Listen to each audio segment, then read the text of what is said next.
Good morning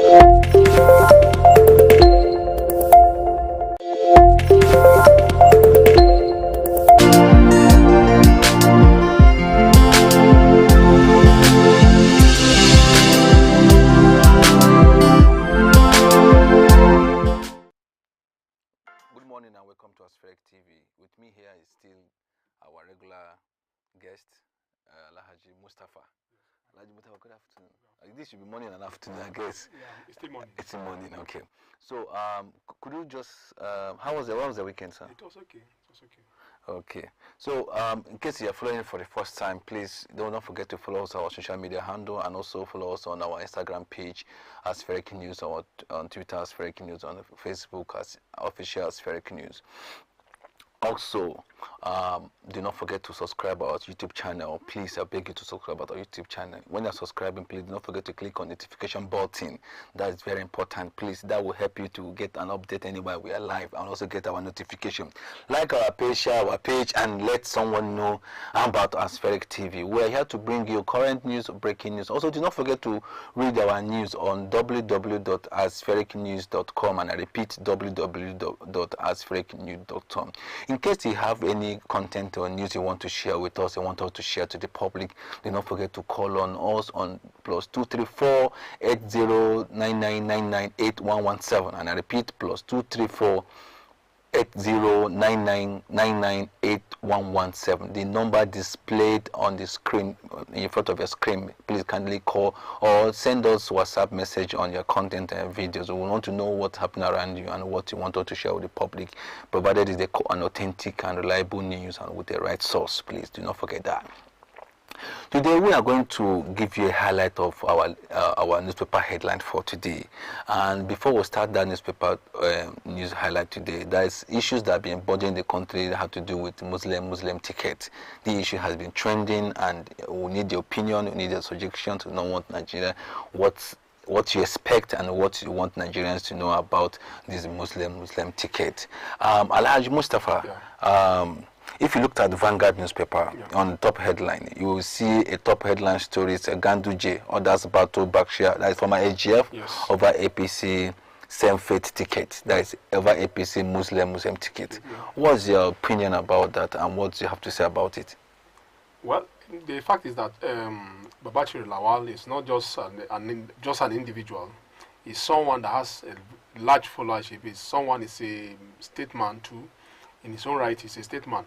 He has been a frontline member of APC and one-time secretary to the government of the Federation, and is very strong member of the Christian community in the North. After the Muslim ticket, even before then, prior to then, he has been crying out to say, look, those trying to tinker with the idea of Muslim ticket don't mean well for the nation.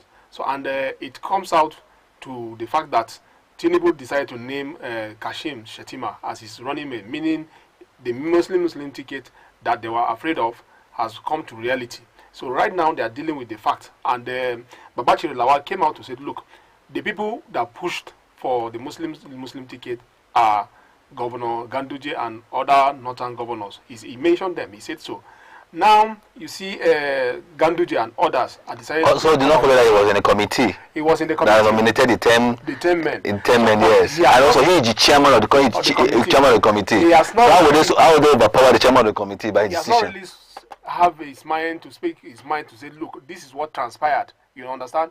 These are politicians. They don't need to come out openly to say, look, this is what transpired, because by the time they decide to go public to say what transpired, it's just like someone said that the nation will catch fire. That is what it means.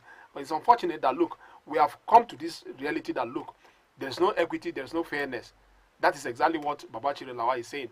And then he made some other allegations. He said, look, the Governor Ganduje has been someone that has been using his foundation to convert Christians to Muslims. Ganduje now decided to say, look, nothing like that. My organization, that is my philanthropy foundation, has nothing to do with religion. That even the non-Muslims comes and approach us, and we assist the same way that we assist the Muslims too. That is exactly what they are saying. But Dr. Israel, if you look at it very well, there's no way for us to like dilly-dally here or to sugarcoat any of this reality now. We are dealing with a very serious problem. Some other persons that will come to say, look, that we should ignore the composition of the Muslim ticket and look at substance. How are we talking about substance here? If you look at Nigeria, Nigeria is a multi-religious setting, a secular setting. In our constitution, is known as a secular country.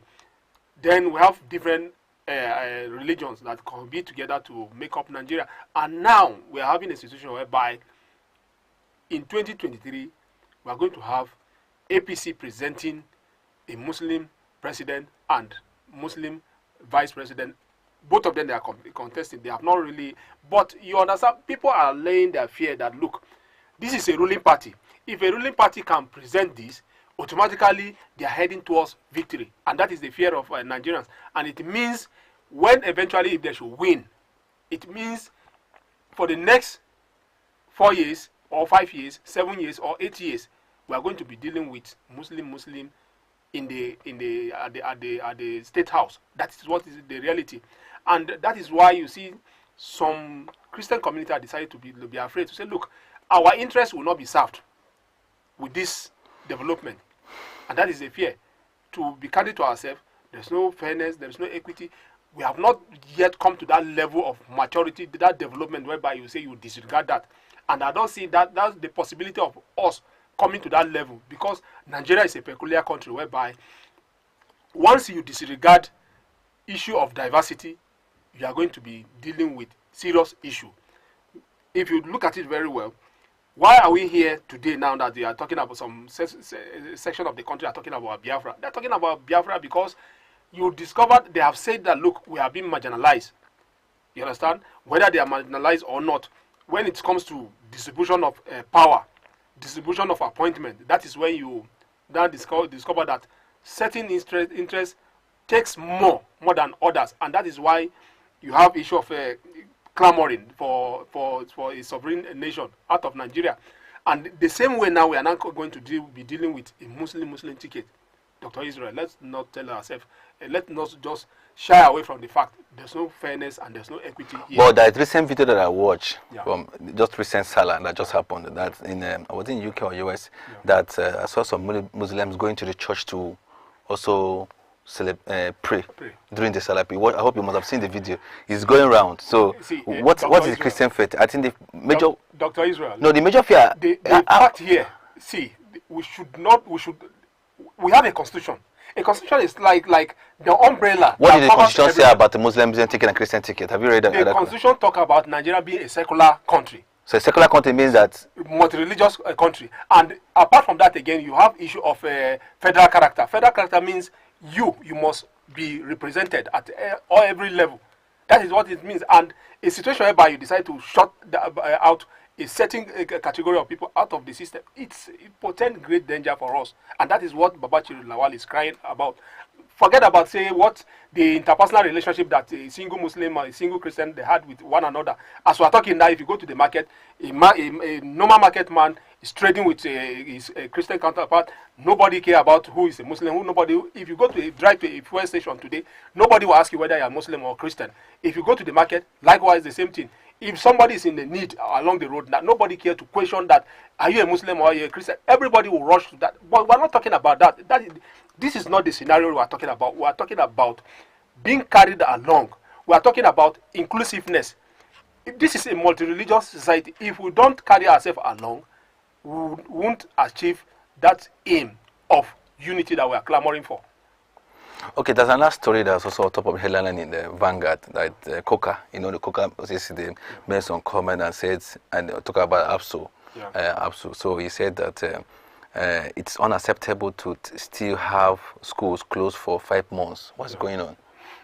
It's really unfortunate, here. Because I was thinking recently there was agreement, reach agreement, and they said we spoke about it. We said most likely based on what ASU said that 5 months that home. Based on ASU said also demand, they said in a month or in a week or so. That is one full semester is gone. So the whole semester has gone.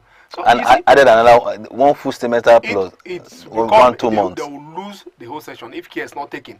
Based on what ASU demand, what they are saying now in their current demand, they are said, look, that they have their own payment platform that say, look, federal government should implement their own platform instead of IPPIS which the federal government is using.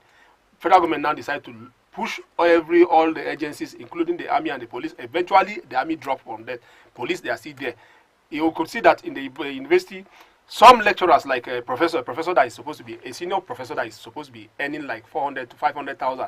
At the end of the day, due to the IPPIS implementation, you discover that a professor is earning lower than 300,000 because of deduction that the federal government cannot account for to say, okay, no, but the problem is that this same IPF is including all the agencies in Nigeria. Yes. Includes, you not forget that because of that, Nigeria was able to save money. Nigeria was able to save money. So why are they still insisting that money must be given to them? They must pay the money, manage the money themselves. Because I know that they generate money. Yes. Within themselves, within the school environment. There's so many things that generate money in school. Yes. It's very interesting. So why are they insisting that money will not go to the federal government account? The argument is quite too wide. It's cumbersome process.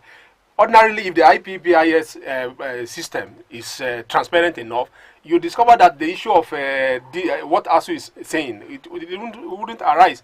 Although what you are saying, some other persons too, they have said it, that look, if a university could generate revenue, federal government is not looking into what they generate. Instead of that one, FGA, they make budget and disburse to National University Commission. The National University Commissioner approve what they get, and the federal government is not looking into that. But there they are now saying that look, they want more money. They want more money.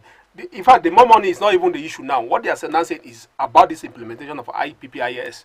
Already the federal government and them, they have already reached a consensus regarding the issue of funding. Federal government has already said that look, we are going to release the money in trenches, of which they have already trashed out that gray area. But the issue now is this IPPIS system, which they say they have already developed their own template for payment. It's now left for the federal government to say, look, bring forward, let's adopt it. Okay, there's one of the interesting series that does about the nation about the fuel pump. Yeah. No, not just scarcity now, Increase. because increase, yes, Yeah. because according to Moman, he said 165 petrol pump price no longer realistic. Yeah. Because people now sell based on Above that. yeah, some say 200, some say 250, some say 190. I think last I checked is 190. I was able to buy for. Well, what's going on? Does it mean that they have the government, federal government, have okayed this agreement within them, not to announce it publicly to avoid panic? You understand? Yeah. So they're just on their own, hit up the prices on their own. I think, without. It was when I was coming from Salah break, and then some people and the drivers, they were discussing that look, that in Abuja, someone said that a particular fuel station that they were dispensing at 165 naira before, that he bought it there 190, a major marketer. Then now, but there's something I observed. It seems as if the fuel queue that used to be very long has somehow reduced now. Yeah. Due to adjustment in the price of this thing. So it means I think there was fuel. They were just holding the fuel because of that is exactly what the money. Remember that on this platform we said it before, that look, there is a deliberate attempt somewhere to hold the fuel, create that scarcity, so that the government will not see reasons to say, okay, would hike the price, and that is exactly where we are today. But the fact is that, what are we talking about? President Muhammadu Buhari 2 weeks ago, he said so that complete deregulation of the downstream oil sector, that is not possible because of our prevailing circumstances, the prevailing economic situation around the country. It's not about the Nigeria alone. If you look at it around the world, several countries are facing serious crises regarding inflation and shortage of food and so many things. But here, let's not forget that, look, here everything has to do with transportation. The transportation means haulage of goods from one part of the country to another part of the country, and due to that, you have increase in once there is fuel adjustment, there is tendency that transportation will increase, and once transportation increase, prices of goods and services increases as well. That is the situation that we are dealing with here. Well, eventually we are here. Unfortunately, we are dealing with a monster situation now, that both the government and the independent marketers is like they now gang up against Nigeria. That is what it means. We shouldn't shy away from the truth. That is exactly the situation that we're dealing with right now. So, Dr. Israel, it's really quite unfortunate that, look, eventually pump prices have been hiked. Government has not been able to come out to tell Nigerians that, look, officially we have decided that, look, pump price should go up from 165 and above. But in the real term, virtually all this fuel station now, they have been selling above that. In fact, the one that we're talking about now is just in Abuja, probably in Lagos too. But elsewhere, oils in other states, especially the neighboring states, they are dealing with less queue, walk in, take your fuel and go, but above 200 naira per liter. So it means there is a deliberate attempt that, look, let's hold this fuel until Nigerians are tired. Eventually, when it's being hiked, they will take it. That is what it means. So let's go to this day. In this day newspaper, let's check this day newspaper. This day newspaper, one of the top headline in this day newspaper is that Adamu, the APC national chairman, as you know, Adamu said that Christians have nothing to fear. Muslim Ticket reflect Nigerians' reality. Says it's an act of God. And you know, so the APC presidential ambitions stand rejected. PFN, that's in Kaduna, insists.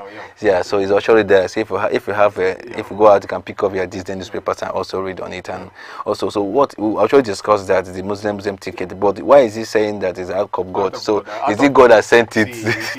See, Dr. Israel, like, well, it's unfortunate. These are politicians, but Adamu himself is not just a politician. He has been an elder statesman. You understand? We are talking about people that are above 70 years, and they are saying all sorts of manner of things to like because it favors them. So to me, it's more or less like a selfish interest.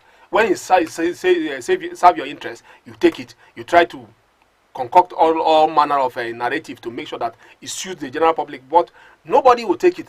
We are talking about fairness. If you have let's assume that you have children, like 5 children. The moment you decide to favor 2 of your children out of others, there will be rancor, there will be acrimony, and that is exactly why we are condemning it. Several Muslim religious clerics that have came out to speak against it. That look, it's an injustice, a situation whereby you decide to say, okay, from President Muhammadu Buhari, who has been a Muslim, to another Muslim, not just a Muslim. Now you decide to bring a Muslim man to deputize him. That is what it means. And Adamu is now saying that it's an act of God. How? How is it an act of God? Something that 1 or 2 persons, 3 persons, group of persons sat down and decided on it to say, look, this is how it goes, and you decide to say it's an act of God. No, I think what he means is by faith. It's just faith. So there's another interesting story that the federal government reviewed. Federal government reviewed that 1.12 trillion needed to pay proposed APSU university workers wages increase. Well, see, that is Dr. Israel. Let's be. You see, we are playing politics the wrong way. We take everything like politics. You understand? The issue of payment of salaries, waivers of federal government staff is a very serious issue. Remember that sometimes last year, federal government has to dip hand into the pension fund to borrow money for issue of payment of staff.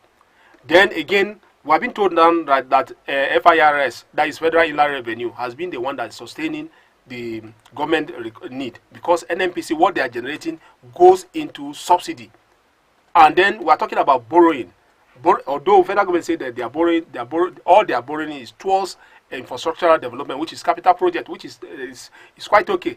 But it's in a situation whereby we borrow to fund recurrent expenditure. That is where it's bad. And then now we are talking about over 1 trillion for ASU's payment of arrears and all their demand. It's quite outrageous. But there's nothing we can do about it. Government is suffering paucity of fund. Just that they take everything from politics, and that is why some of us were not too happy the manner the then APC as an opposition played politics. Remember that in 2014, Okonjo-Iweala, who was the Minister of Finance, she cried out that government is suffering, and that is exactly where we are facing now. This is where we have been dealing with. It's unfortunate that the APC government has been suffering this for quite some time, but nobody will listen to them. You understand? Nobody will listen to them because them to, when they were in opposition, they played that dirty politics. When you say nobody will listen to them, it looks as if you are the only one that will listen to them. Don't forget that it's a party, and the party have followers, and they have followers in all the states.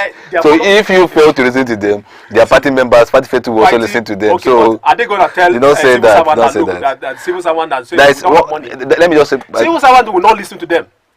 Civil servant will take it that it's a failure, and that is the situation we are dealing with today now. You understand? Take for instance that this fuel that we're talking about now. Do you think anybody would like to listen to the government to say, look, government will tell them, say, look, we are sorry, we cannot afford to be subsidizing this fuel again. We are sorry, this. Nigerians will listen to them. Nigerians will not listen. But to they've them. tried it before. Previous government also, Jonathan government also tried it. Jonathan government tried it in 2012. And it didn't work. And it didn't work. Including the present president, he came out and staged protests against the decision. And today, see, just like Adamu said that it's an act of God, to me, I see it a different way that, look, probably it's government that is punishing so the president. United Nations said Nigerians are not on track to attaining sustainable development goals. Yeah. What's going on? We are not on track. If they say so, we are a situation whereby we are dealing with what government is now dealing with is recurrent expenditure. Before you talk about development, you have to deal with economic growth. It's economic growth before the economic development. Economic growth, we have not been able to surpass 3.5 GDP, and that is what it means. Since this present administration, in 2015, till this very moment, they have not surpassed that 3.5 GDP growth rate. That is what it means, and that is why you see international organizations and some other, even including World Bank, are now saying that, look, we are not in the part of the development. They are right. Okay, that is a story that also trending on Daily Trust. On Daily Trust, the word Buhari says, "I'm not leaving any asset for my children to inherit."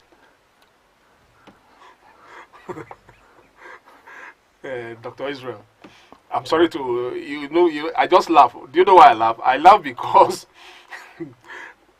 did Buhari need to leave any asset behind for his children? Come on, let's be sincere to ourselves. This is the first family. There are avenues of making money. I'm sorry. No, but he was telling to the youth not to seek government. According to the Vanguard, said he tells the youth not to seek government work because it's not available. See, well,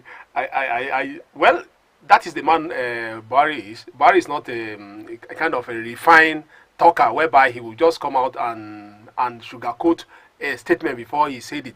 We all know that. But the most important thing is the greatest asset, according to him, the greatest asset to children is education. Education, yeah. Yes, the greatest asset to children is education. So don't think that it makes more sense, because after your parents have taken you to school, it's important for you to go out there to find yourself a job. Yeah. But most thing that affect Nigerians youth is just because they believe in a collar job, but they don't go to skills. Job, yeah. But also it's also from our university stage, because our universities do not have opportunity for practicals and also give opportunity for skills, especially in the Western country where they have skills. Yeah. You can just go out here and do skills and all of that. It's a recent that will begin to understand. Before, when you mention a carpenter, they say, the carpenter is a local man who comes from a rural area. But now, graduates are doing carpentry work in a more defined way, POP and all of that. So these are skills what graduates can also key in.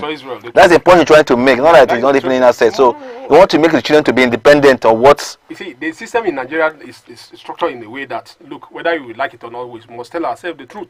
You understand? You have a small clique of people, both from the National Assembly to the state and at the presidency. You have some few of them. Once they have the opportunity to play that politics and become something, suddenly they'll become so wealthy. And that is why you have a situation whereby the psyche of ordinary youth in Nigeria has changed. Everybody wants to acquire and get that means at all costs. Even those that are talking about white-collar job, a lot of them are outside there seeking white-collar job. Those that could not have that opportunity, they now dabble into some other fraudulent things, all in the name of making money. You have young girls everywhere and there that they are doing all manner of things for money, including their young boys here and there. Well, President Mahmoud Buhari, when he said he doesn't bequeath his children with anything other than their education, that is exactly what every father will say in Nigeria here, that I'm not leaving anything for you.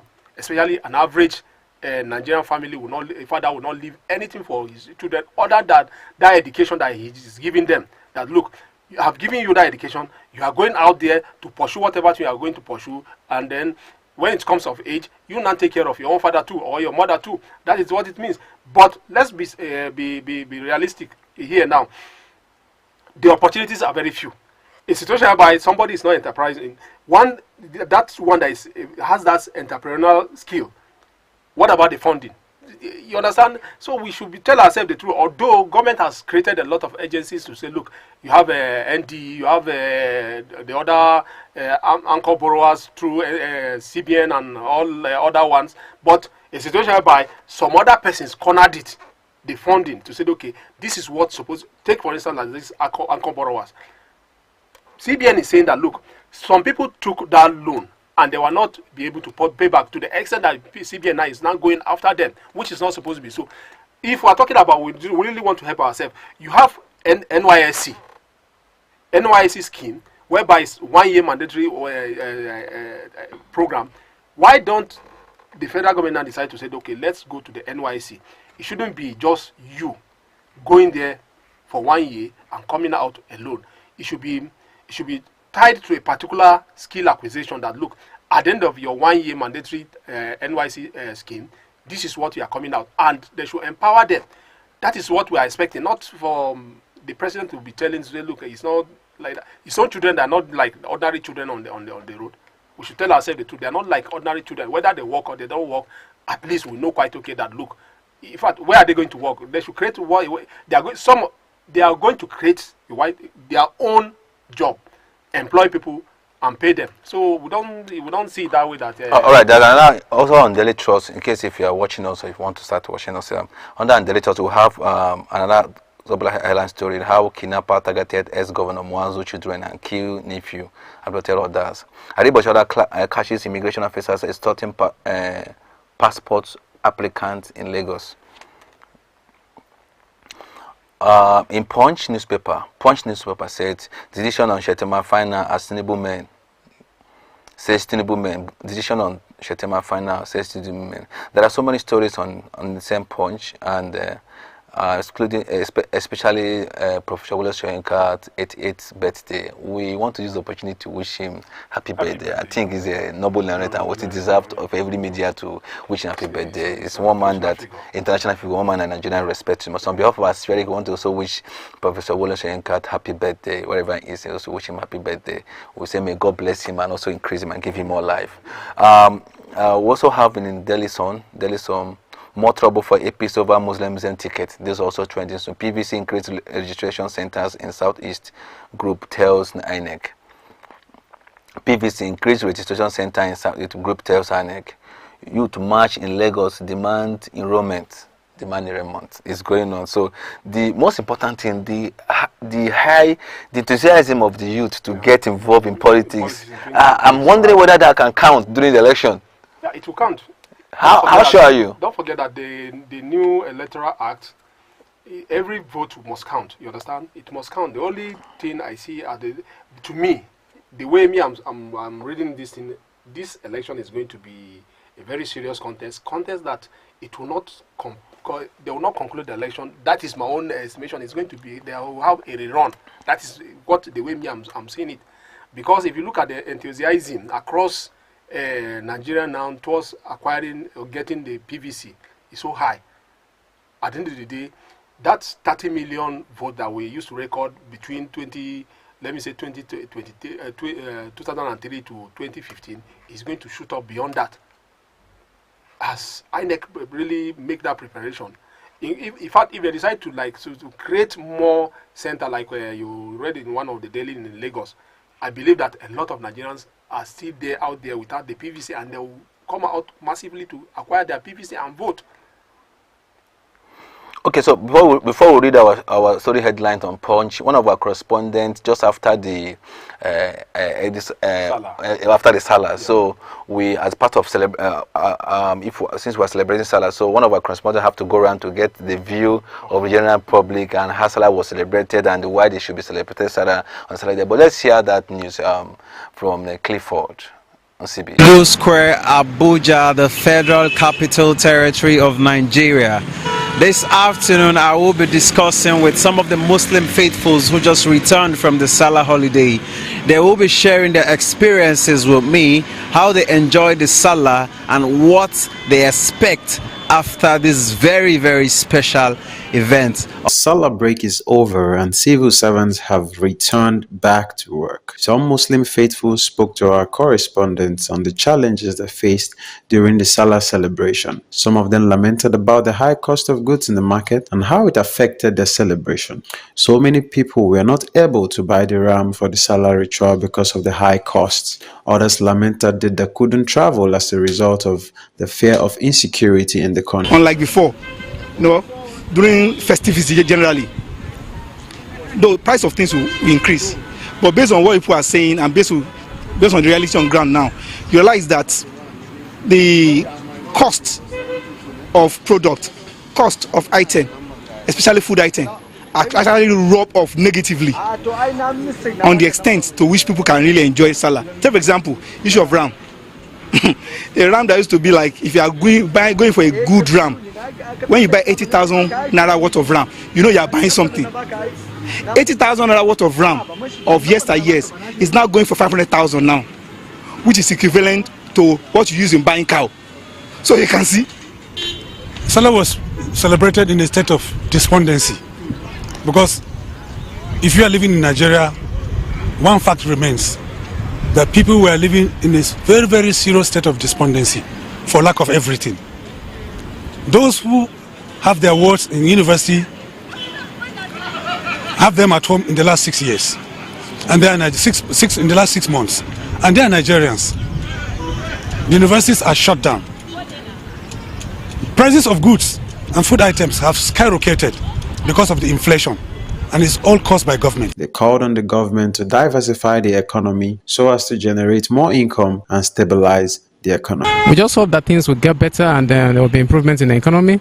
More importantly, we need to diversify the economy and see how we can move away from oil, considering that the future of the economy is bleak. The mono economy dependent on oil will not really sustain the population of the country that we're seeing, and in going forward, we need to really go into other areas like exports, agriculture, and basically manufacturing.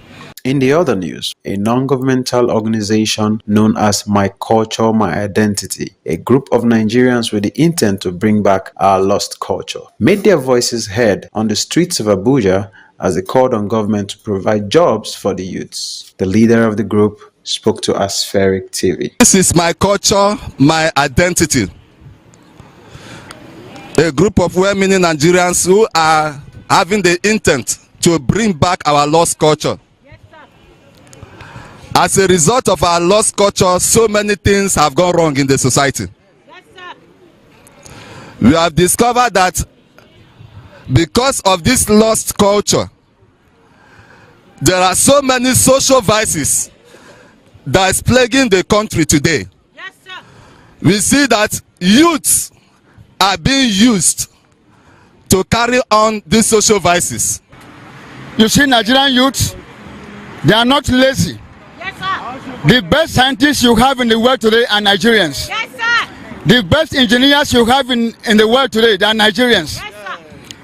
The best medical doctors you have in America, they are Nigerians. Yes. If you go to Germany, it's only Nigerians you see. Yes, sir.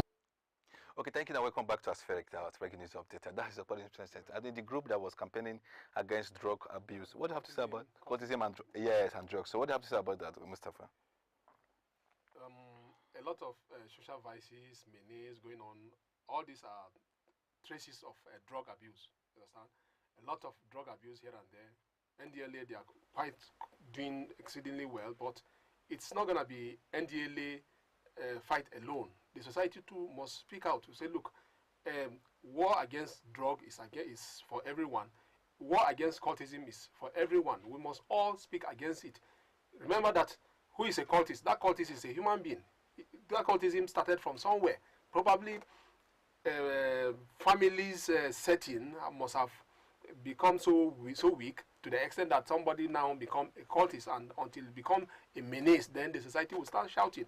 But when we start talking now, definitely we'll get it right. Definitely some of these social vices, menace will decrease. Remember that we're dealing with the issue of kidnapping, something that was was some foreign to us before, but now it has become like order of the day, whereby you cannot even travel from one place to another place, not even along the route anymore. We are talking about even within the cities, people are being kidnapped. You understand? These are traces of drugs. These are traces of cultism and all these social vices. Groups like that, they should speak out. Sensitization should go on. Campaigns should go on. We can't leave everything out for the politicians and maybe the agencies of the government alone. Individuals, they must speak out. We must put pressure on the families, individual, the society to act. If we act appropriately, you discover that this problem will fizzle out eventually. Okay, so on the Nation newspaper, we have Dangote Only African on Bloomberg top, Bloomberg, yeah. Then top 10 rich, 100 rich list, then 148 jostling for 28 governorship seats in Nigerian government. So that sounds so interesting. It's interesting. 448. Yeah. Vying for governorship. It means that seat is juicy. If it's not juicy, you can't see. So I believe that some of them, they took loan from the bank to say, look, are they out to serve the people? Dr. Israel, are they out to serve the people? I have no idea about that. So Oshun election, Oyetole Adeleke order signed peace accord. That sounds interesting. That sounds interesting. I wish they could talk to their supporters if they can. Also emulate that same, also yes, work same. Yeah, you discover that where the principals are doing something different, their supporters are doing something different, opposite that. You understand? And all of them will say, look, they are working for the aspiration of their principal. You understand? Election shouldn't be war. Go out, one man, one vote. If they should do it that way, there will be, and there is transparency from the umpire. You discover that even the loser will accept the result. You understand? They had over 6 months to make the preparation. If eventually the election is held and you turn out to be the loser, just accept it. But a situation whereby there is no transparency, that is where there will be issue of this, and that is why you see now this accord that they signed is in order, but they shouldn't stop on that gimmick of that screen to say, look, they just make that sign to show to the public that, look, we are like this. Behind the scene, there are a lot of things that they will do. They should have that fear of God. They should just believe that, look, Oshun is for all, not just for only 2 persons. They should act like fathers that represent the interests of the people, the good people of Oshun. Election shouldn't be war. They shouldn't instigate their supporters to go to war over an election. There shouldn't be bloodshed. It should be free and fair election. All right, I want to thank you. Here comes to the end of our morning. This is actually afternoon brief as well. Sorry. How come I brief this morning news brief? And we want to appeal to every one of you that have been following us or have been watching us. Please kindly share our content. Please, we want you to share this content as well. And at the same time, please want to also know their comment. Drop your comment on the comment section. Let's know how you feel about our news break. If we have any information, content on what you want to share to the public, do not forget, please. Do not forget to send it to our WhatsApp page number that is displayed on the screen. The WhatsApp page number displayed on the screen before you. Please do not forget to call us or send the content via our WhatsApp page number +234 80899998 8117 +234 8099998117. 117. Please, if you are following us for the first time, please click our page or do not go to our Facebook page and click on our Facebook page. Please subscribe on our Facebook page, and also when you're subscribing, please click on notification page so that will enable you to get an update anytime we are live or anytime we're uploading content that will interest you. Also, do not forget to also follow us on our Facebook official as Spheric News, then our Instagram as Spheric News, on our Twitter page as Spheric News. Please do not forget to read our daily breaking news on our website news. Please do not forget that www.asfericnews.com, and I repeat, www.asfericnews.com. Thank you so much for watching us, and bye for now.